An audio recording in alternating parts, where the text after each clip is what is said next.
Ја слушате програмата Низ Светото Писмо.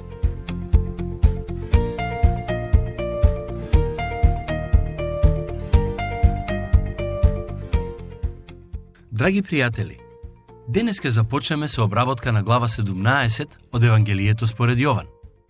Но пред да го сториме тоа, сакам да ја завршиме глава 16. Минатиот пат стигнавме до стих 28.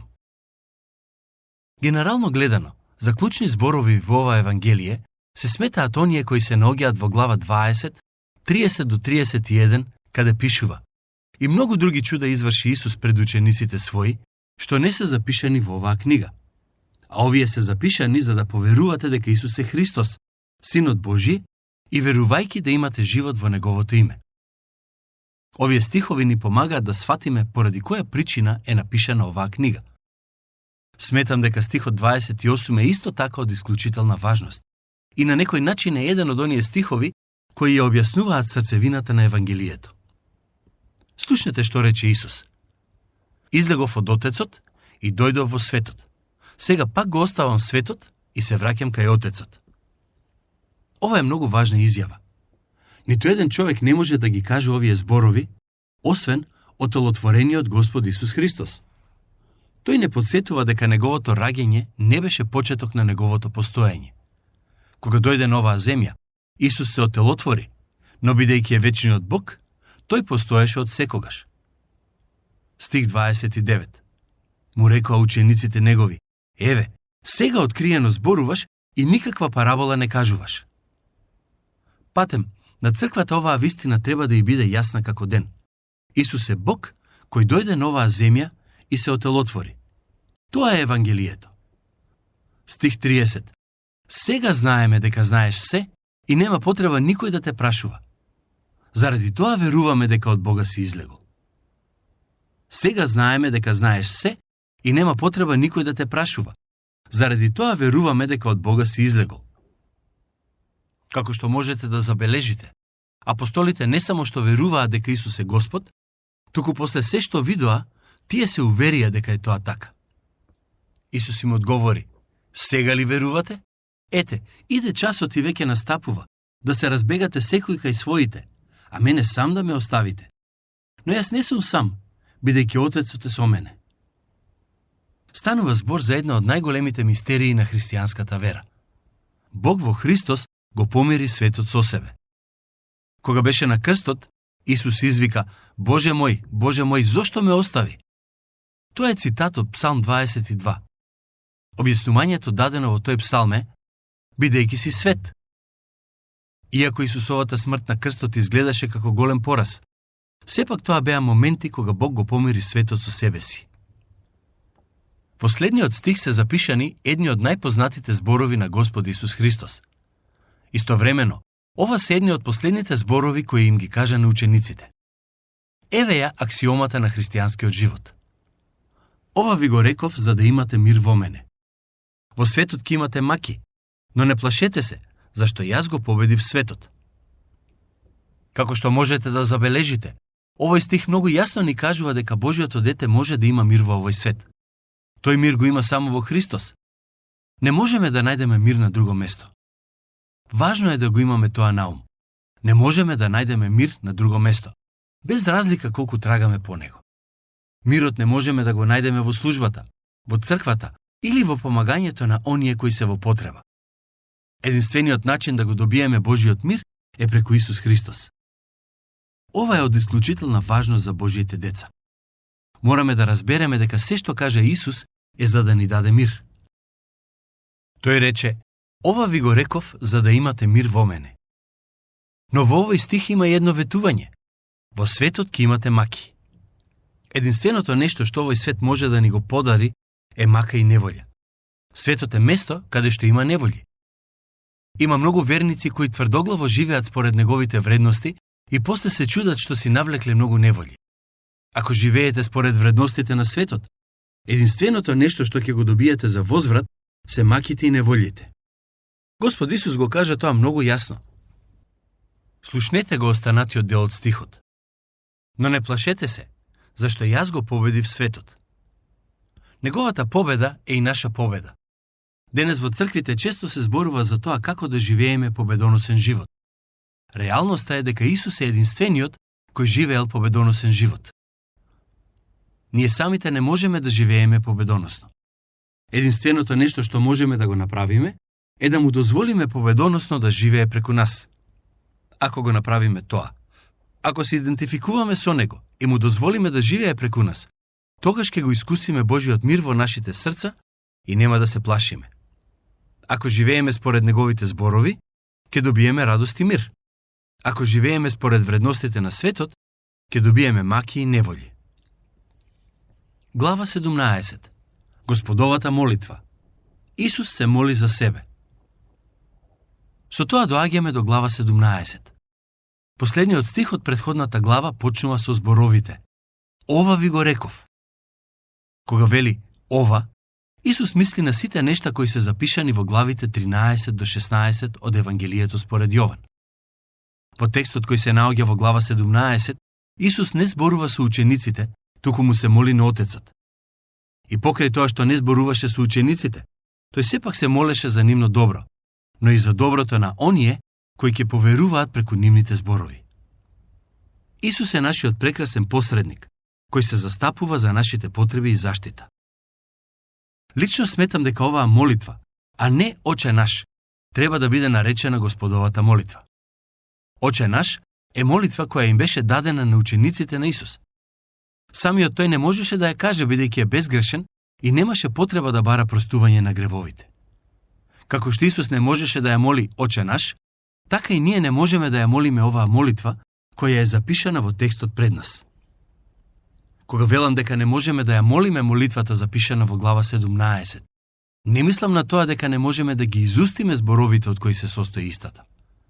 Тоа што сакам да го кажам е дека би било бесмислено ако се осмелиме да го бараме од Отецот тоа што го бараше Исус. Например, во еден дел од молитвата Исус му вели на таткото: Јас и ти сме едно. Никој од нас не може да го каже тоа. Во друг дел од молитвата тој вели: Прослави ме ти, Оче, во тебе самиот, со славата што ја има во тебе, уште светот пред да настане. Никој од нас не постоел пред да настане светот, ниту пак сме имале слава во Бог пред да постои светот. Молитвата запишана во Јован 17 е Господовата молитва. Според мене, оваа глава е една од најзначајните во Библијата. Патем, станува збор за најдолгата молитва во Библијата, а потребни се само околу 3 минути да се прочита. Мене лично ми се допаѓаат кратките молитви како оваа што ќе ја проучуваме. Не дека имам нешто против долгите молитви, но повеќе сакам да слушам молитви кои се концизни и конкретни.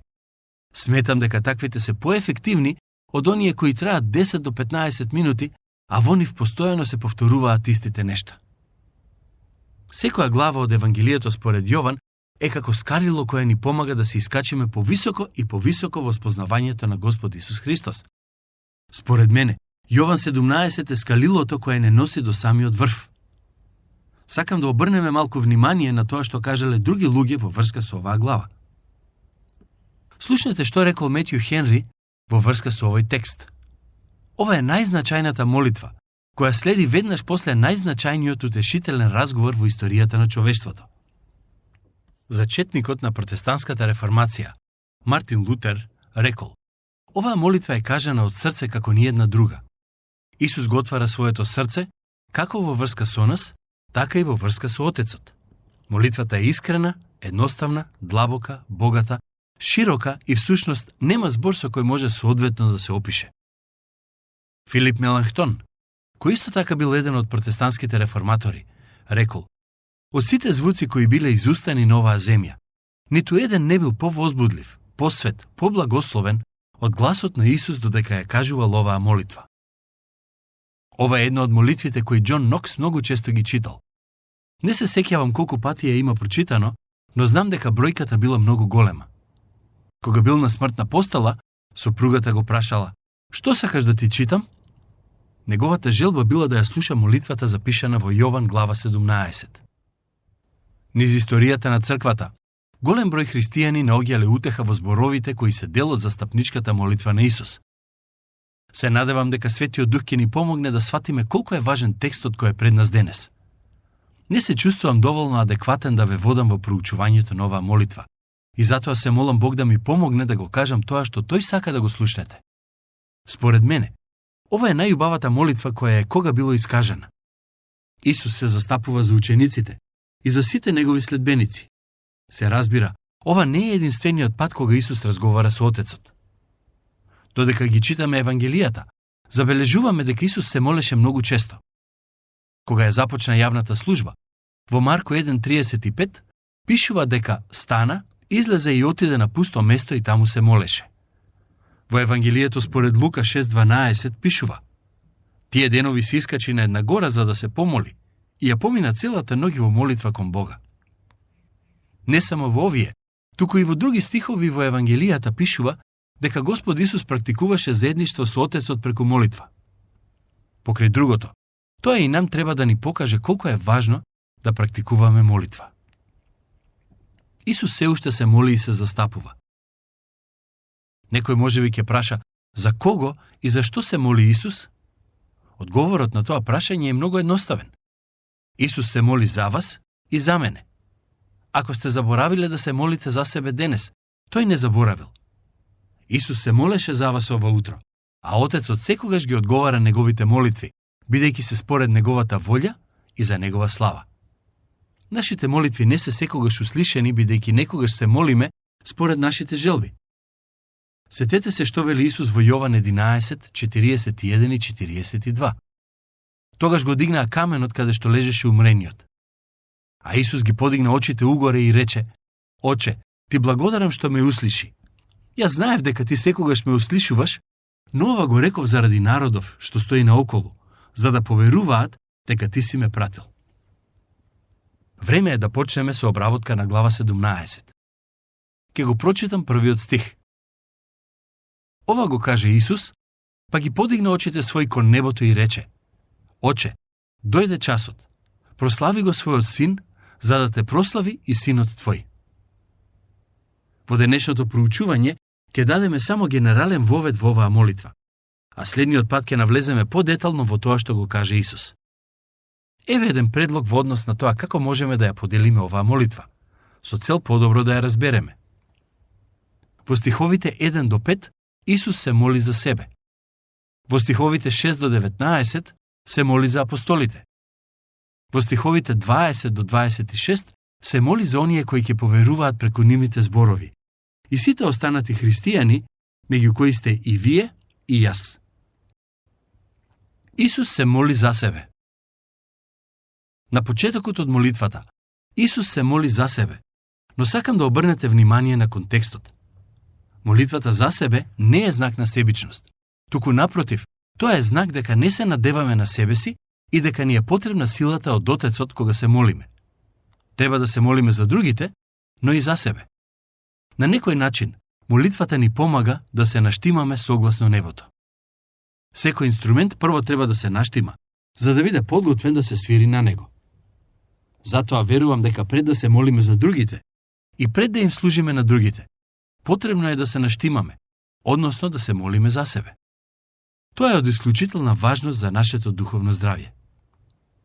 Да ве потсетам како започнува оваа глава. Ги подигна очите свој кон небото. Не сакам многу да навлегувам во формата и начинот на кој се молиме, но забележете ја разликата помеѓу начинот на кој се молеше Исус и како се молиме ние. Кога се молиме, ние најчесто ги затвараме очите и ја спуштаме главата надолу, а Исус ја подигна главата и очите му беа вперени кон небото. Во Псалм 25:1 царот Давид вели: Кон тебе, Господи, ја издигнувам душата своја. Во Псалм 123:1 пишува: Ги кревам очите мои кон тебе, кој царуваш на небесата. Псалм 121 е еден од оние делови во Библијата кои евреите ги цитирале кога оделе на поклонение во Ерусалим. Таму пишува: Ги кренав очите кон горите. Од каде помош ќе ми пристигне? Тоа е на некој начин реторичко прашање, бидејќи одговорот им бил познат на сите кои го цитирале овој текст од писмото. Помошта не доаѓа од самите гори, туку од Господ кој ги создаде небото и земјата. Не сакам да се бунтувам против воспоставените црковни навики и ритуали, Но искрено мислам дека кога се молиме, подобро ќе биде да ги подигнеме очите и со тоа да покажеме дека очекуваме помош од Господ, а не да ги спуштаме долу и да гледаме во нашите чевли. Нашата помош не доаѓа од земјата, туку од небесата, каде што се наоѓа Божиот престол. Апостолот Јован вели дека Исус ги подигна очите кон небото, што значи дека се молеше со отворени очи. Немојте да ми кажете дека не можете да се молите доколку не ги затворите очите и не ја спуштите главата. Треба да научиме да се молиме во секакви околности, дури и тогаш кога пешачиме и нашите очи се отворени. Може би тоа што го велам ви звучи необично, но во светло на тоа што го читаме во Јован 17:1, сметам дека е вистинито. Не сакам да ме сватите погрешно. Не се обидувам да ја сменам црквата. Само сакам да нагласам дека начинот на кој се молеше Господ Исус беше многу поинаков од начинот на кој се молиме ние. Се разбира, сега не зборувам за содржината на молитвите, туку за формата. Исус ја започна молитвата со зборовите: Оче, дојде часот. Би сакал да има време да ја обработам оваа изјава подетално. Исус рече: дојде часот. Кој час? Часот во кој треба да биде распнат, да воскресне и потоа да се вознесе на небото. Дојде часот да се исполни тоа што беше испланирано уште пред почетокот на светот. Кога Исус ја започна јавната служба, на свадбата во Кана Галилејска, мајка му рече: Им снема вино. Исус ја одговори: Жено, што имаме ние со тоа? Мојот час се уште не е дојден. Но, кога беше на крстот, неговиот час дојде. Тоа беше часот кога ја плати казната за мојот и вашиот грев. Умре за да не откупи и да не спаси. Но тоа не беше крајот. По 3 дена воскресна и секој кој верува во неговата смрт и воскресение ќе има вечен живот. Дојде часот во кој Отецот ќе го прослави Синот и Синот ќе го прослави Отецот. Смртта на Христос многу јасно покажа дека Отецот не е Бог кој се однесува диктаторски. Иако либералните теолози и христијани сакаат да го представат како таков, поради тоа што го читаат во Стариот Завет. Смртта и воскресението на Исус Христос јасно покажуваат дека Отецот го сака светот и затоа го даде својот Син. Синот умре на крстот, воскресна и се вознесе на небото. Неговото име е над сите имиња и секој ќе клекне пред него за да исповеда дека е Господ. Прослави го својот Син, за да те прослави и Синот твој. Овие зборови се навистина длабоки и богати. Голема привилегија е да се читаат овие зборови и да видиме како Господ Исус се молеше за нас. Тој се уште се застапува за нашите потреби. Следниот пат ќе размислуваме за останатите стихови од оваа глава и ќе видиме кои се нештата кои Исус ги бараше од Отецот за себе, но и за сите нас. Се надевам дека ќе ни се придружите во следното проучување. Дотогаш, Бог нека ве благослови и ве чува.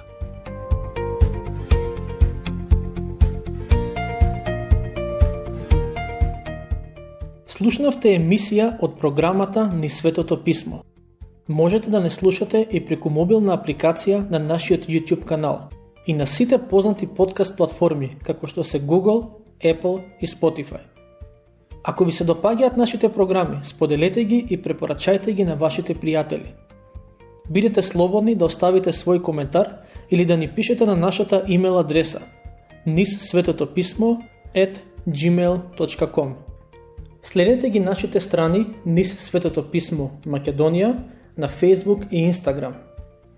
Емисиите од оваа серија можете да ги најдете и на нашата веб страна ttb.twr.org.